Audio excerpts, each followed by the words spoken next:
Welcome to our next episode of Cities Speak. I'm Clarence Anthony, your host and CEO and Executive Director of the National League of Cities. We are kicking off June with a special Pride Month episode. And it's so special because it's someone that I know, followed in political networks, and now I'd say a colleague in the movement of helping leaders to be able to get elected, and also just helping leaders who historically hadn't been at the table find themselves at the table in their communities. So everyone, today I'm so excited to talk with and to learn from Annise Parker, the former mayor of Houston, Texas, and the current president of the Victory Fund.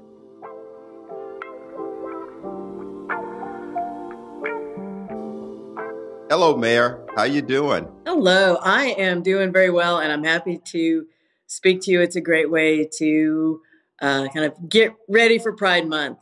Well, you know, I always say, as a former mayor, always mayor. So if I go in and out of saying Mayor Parker or Annise. You can call me Annise, you can call me Mayor Parker, but I use the title professionally because my work with Victory is with candidates and office holders, and to show them that I know what their life is like and what they're going through. It's helpful to have that lived experience, and the title is an example of that.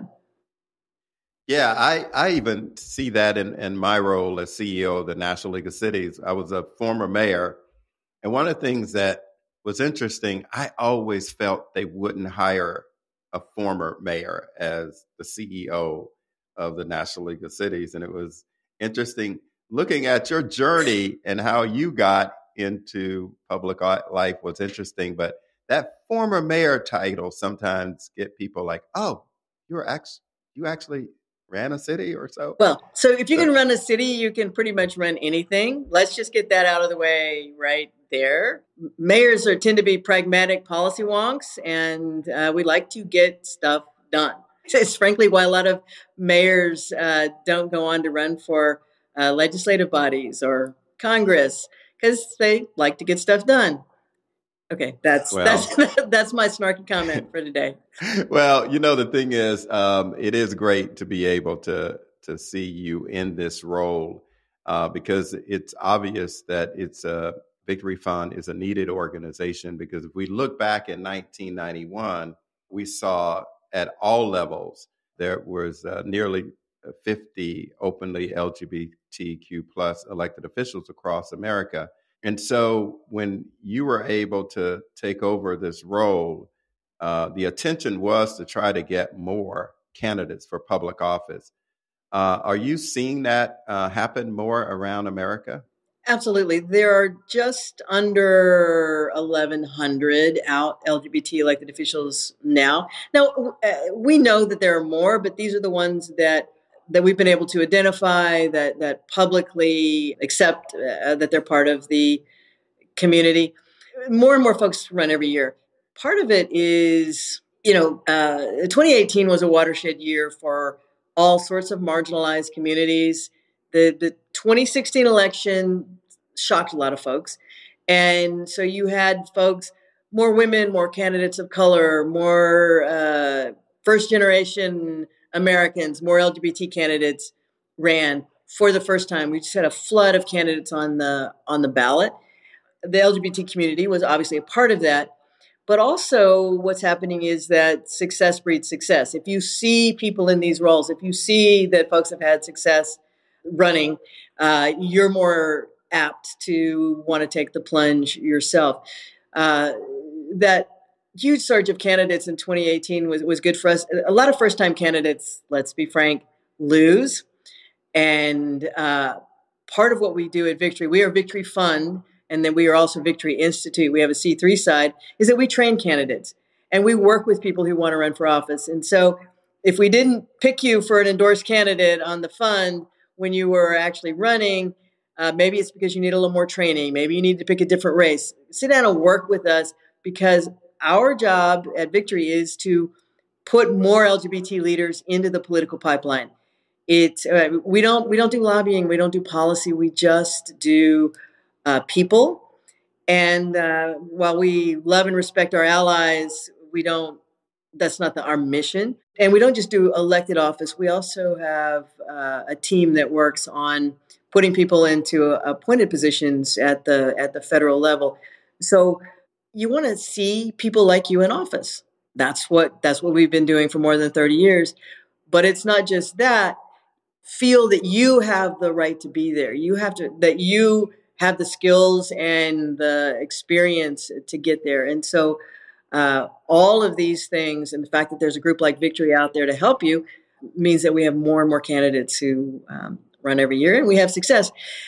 One of the things that we do on the C3 side is we maintain a map. It's called Out for America. So just internet search outforamerica.org, and it will show you information on every out LGBT elected official currently serving that we've been able to find. And you'll see that we are everywhere. And we're also a nonpartisan organization, so that you'll see, while we are heavily more on the left side of the aisle, that because LGBT folks are from every community, in every community, you'll see a pretty amazing geographic and political diversity if you look at the map. You can listen to you talk about the Victory Fund and your passion and commitment. We saw it when you were mayor of Houston. You're doing it all across America now in terms of helping advance equality. And one of the things that I'd like our listeners to hear from you is about your journey. You were the first openly gay mayor in Houston, 6 years city council, 6 years as controller, and now your journey's got you here. What motivated you to serve and to do what you do?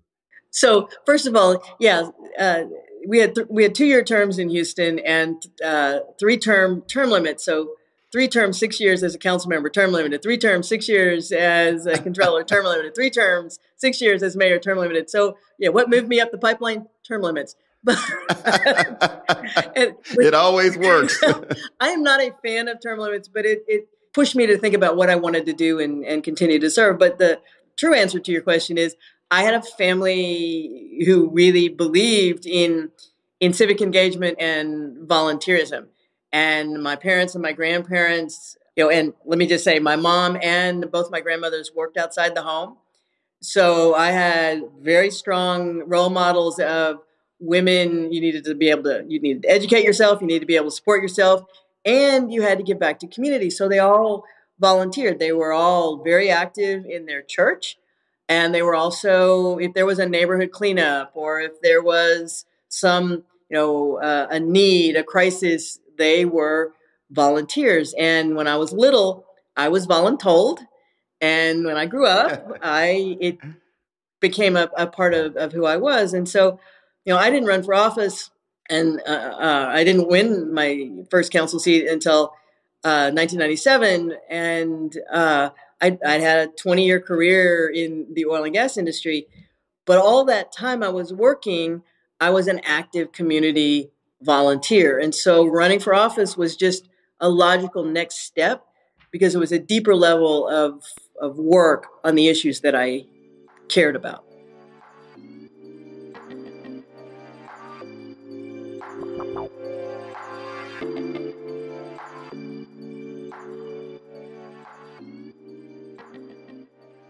Talk to us a little bit about, your process of being one of the first and making that decision to go out and run for the offices that you did, and how you're encouraging others.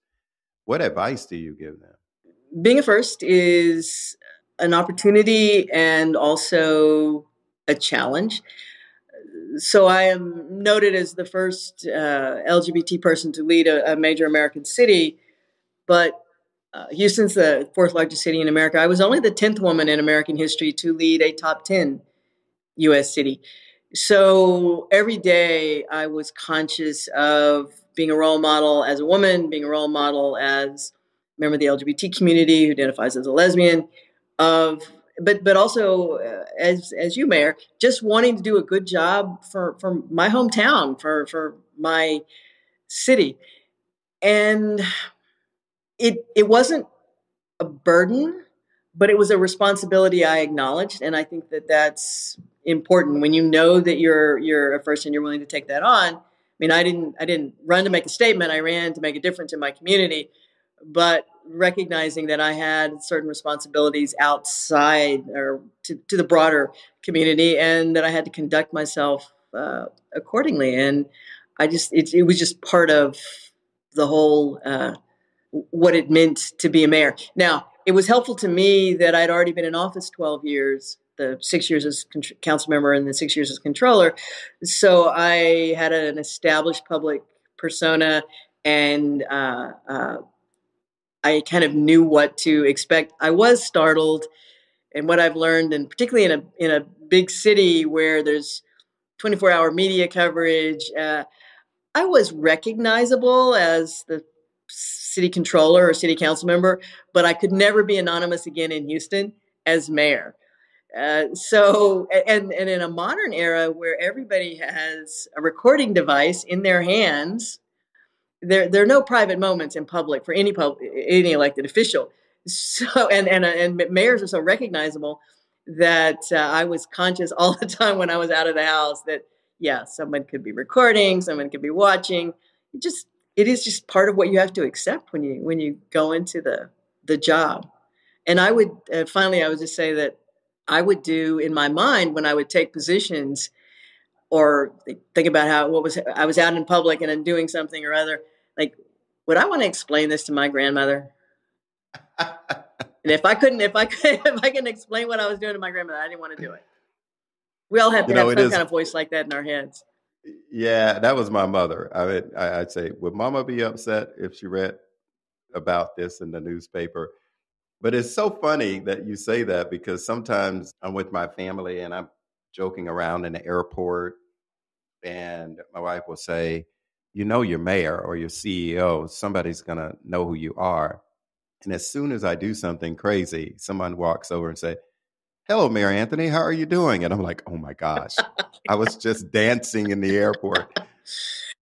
Dancing in the airport, I think you can get away with. There's certain other things. I didn't take a drink in public, and for the 18 years I was in office. I mean, I'm not a teetotaler, but I'm not a heavy drinker, obviously either. But it just wasn't worth it to me to be pictured with a glass of alcohol in my hand and not being sharp when I was in public. It was just a choice that I made. No, it's you're representing the citizens of Houston, and you want to represent them in a positive way. So, I get that. Things have changed in public leadership over the years, as you've probably seen. We're seeing so much more incivility, attacks on local officials, personally, their family, at the grocery store. And then there's an increasing rise in anti-gay legislation we're seeing at state levels. How are you navigating those trends, and how has it impacted your work at the Victory Fund? Politics is a blood sport. It has always been, but the tenor of what is acceptable publicly has changed. I mean, the Trump administration was a watershed for that. So too, the rise of social media. So much of the ugliness. If you take away social media, most people are still civil to your face. So that is uh, there has been a huge change for our candidates, and because we do candidate training, we try to prepare them for what campaigning is going to be like, what they might face, and it is exponentially worse for women than for male candidates. And again, that is just something you have to think about before you get in. Have a support network prepared, and then be ready for when it happens. And what I tell people all the time is don't doom scroll through social media. But you also have to recognize and be safe. I was a lesbian activist starting in the early 70s. I was just starting I was actually when I was in college, and then my early business career. And I worked for a conservative Republican oil man. So it was like oil company employee by day, activist by night kind of thing. But I did a lot of things in a different era. And so I came in with the expectation of not being safe in a public place as an LGBT person. The kids who are growing up today, the people who are going into politics today and much younger generations have a different expectation. And this change in the public the atmosphere in public spaces has shocked them, and it's kind of helpful to be able to say, "Look, I was there back in the day. These are the things you need to think about, and this is how you need to prepare." But what is shocking to me right now is a very recent phenomenon that, like State Representative Zoe Zephyr in Montana being expelled from the chamber for saying something that basically she said, if you pass this anti-trans bill, you'll have blood on your hands. I don't know how that's not part of the normal debate in a chamber, but to expel her and disenfranchise all of the people who voted for her, for the Justins in Tennessee, to expel them from the chamber, they may have done something. And in fact, I do think they did something that would warrant them being, censured or sanctioned by their body. But don't disenfranchise all of the people who voted for them. This is a new thing. And we as a people are going to have to figure out how we have a functioning democracy and everybody in the room, and tensions are high and the governors are off our mouths a little bit, but we cannot disenfranchise voters and expel duly elected folks for what I would say are frivolous reasons. I mean, everybody has rules of decorum, and you can enforce those rules of decorum, but barring some, egregious criminal act, no one should be thrown out of a chamber. And again, the Justins are not victory candidates. They're not gay men. But this kind of thing is happening in more and more places. As you reflect on what they're going through, what would you tell the 1990 candidate for Houston City Council, Annise Parker? What would you go back and tell her? What kind of advice would you give? Well, so first of all, I actually did run in 1991, and I ran in 1995, and I lost. So I ran 2 races for city council and lost, and then I figured out how to do it, and I won 9 consecutive races in the city. So what I would tell, and what I tell people every day is that running and losing there is no shame in running and losing as long as you run a good campaign and you speak truth to the issues. Everybody, I mean, we need people who are willing to stand up. So the advice would be, don't give up, and that the opportunity to serve is a great honor, and it is worth what you have to go through to get there. Campaigning and governing they're different things, and the brutality of a campaign it's different from the pressures of governing, but it's worth the journey to have the opportunity to serve. But the other thing I would say is that if you can't, don't take yourself too seriously. And you work with elected officials. I work with elected officials. Sometimes small positions, big egos. That that you're no different from your constituents, other than the fact that you have a title. You talk about working with people. I was going to ask you this question.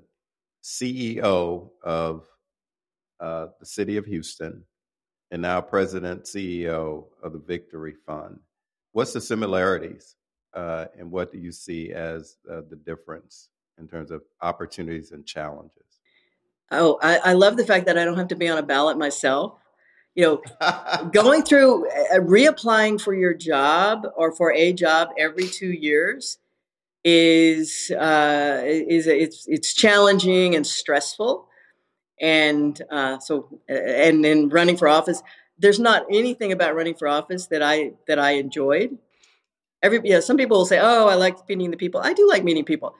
Running for office is like a combination blind date job interview that goes on for months, and it's just not. It's stressful. So I don't have to do that. But I am running an organization. I have the responsibilities, and that aspect of after I left the mayor's office, I was very clear to me. I needed to be I needed to be in charge of something. I did not want to be in a legislative body. I wanted to be in charge of something, and I wanted to be in charge of something where I could see like both short-term and long-term results, which is very similar to being in the city. And Victory allows me to stay engaged in politics because we endorse candidates at every level of the ballot all across the country. And our like strength, where we put most of our energies, is state house races and city council races. So I know this area, and so being able to really engage with folks and with from a shared experience is wonderful. I miss being mayor. I don't miss, again, the like the trappings of office. I don't miss city council. I don't miss like council meetings and being in the chamber every week.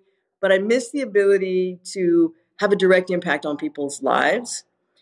But I appreciate with Victory the ability to help shape the candidates and make candidates successful, the candidates of the future who will lead their cities and their communities. And I can feel that sense of passing on a legacy. I think that is interesting because now you have a microphone and a stage to be able to go broader than Houston and help a lot of people along the way and the citizens that are in these cities throughout America. You know, a lot of our listeners may be interested in trying to find out how do they get involved in the Victory Fund or how do they support the Victory Fund if they're interested. Why don't you talk a little bit about getting connected? Our official title is LGBTQ plus Victory Fund and then LGBTQ plus Victory Institute.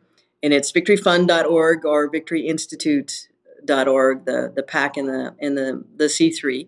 If you are an LGBT person who is running for office, apply for an endorsement. We're a bundling PAC, which means that we identify candidates and spread the information about the candidates. And if you go to our website, you'll see all of the currently endorsed candidates this year. I think we'll get up to 150 or so. Last year we endorsed a little over 500 candidates, but last year we tracked 1,100 LGBT candidates across the country. We screened 750 of them. We endorsed exactly 500, and so we are an engaged PAC. And if you're excited about the idea of maybe supporting school board candidates across the country who are LGBT and want to fight against the removal of pro-LGBT books, or you can go in and pull up all those candidates. If you want to support candidates, we have separate funding streams to support candidates of color and women candidates. You can go in and say, show me all the women who are running for city council across LGBT women who are running for city council, and support them. On the Institute side, our work is about training candidates. We have a really excellent candidate campaign training. We have leadership development programs for current elected officials who are LGBT. We have an internship program on Capitol Hill. And we also do political trainings in other countries. We do grant work for the USAID and the State Department to do training. We don't endorse candidates in other countries, but we teach them how to run for office. I mean, we believe that democracy is better and stronger when everyone is represented, and everyone means also those who are in the LGBTQ community. But as I said earlier, I mean, we're part of every community. Our candidates are 30% more diverse than the general candidate pool. Significantly more candidates of color who also identify as LGBT who run and win successfully. So we work to make sure that they have the opportunity to bring all their amazing rainbow intersectional selves into the legislative bodies of their choice. But we also expect them to to serve. I do a lot of candidate training now, and I also talk to a lot of people who think about running for office. And people come up to me and say, I want to run for office someday. And the short answer is, no one cares that you want to run for office. They want to know what you want to do in service. So what you need to figure out is, an office is a tool. It's not a destination. So what tool is it that you want to take into your hand? What are you doing to prepare yourself to pick up that tool? And what are you going to do with it when you get there? And democracy is alive and well in America. Sometimes it's frustrating when you look at what's happening in Washington or sometimes in the state capitals. But at the local level, it absolutely is alive and well, and people care, and they want to serve their neighbors. They want to serve their constituents, and all of us, have a responsibility to help them to do that and to be a part of it and make informed choices about who we send into these positions. Wow. I'm so inspired by your journey, first of all. I've followed you for years and have seen your leadership as mayor. And now watching and hearing your voice as CEO of the Victory Fund is more inspiring. And so I'm sure our subscribers and our listeners have gotten a lot out of this conversation. And democracy is stronger when everyone is represented. It's something that I'm going to use somewhere again. I may give you credit for it the first time. No need, because it ought to be a truism for all of us. I agree. Thank you so much, Mayor Parker, CEO Parker, for your time and helping everybody to learn about the Victory Fund and allowing us to lift up your voice and kick off Pride Month in this June. So we appreciate you and continue on your journey of serving America and leaders throughout America. Thank you. Thank you, Mary Anthony.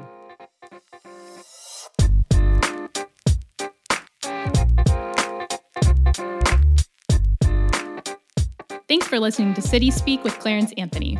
If you like this show, let us know. Share this episode with your friends and make sure to subscribe. We're curious to hear what you think, what you want more of, and how we can improve. If you have feedback or an idea for a guest you'd like Clarence to sit down with, send us your thoughts at cityspeakpodcast@nlc.org. Join us next month for a new episode. Like and subscribe here or wherever you get your podcasts. See you next time.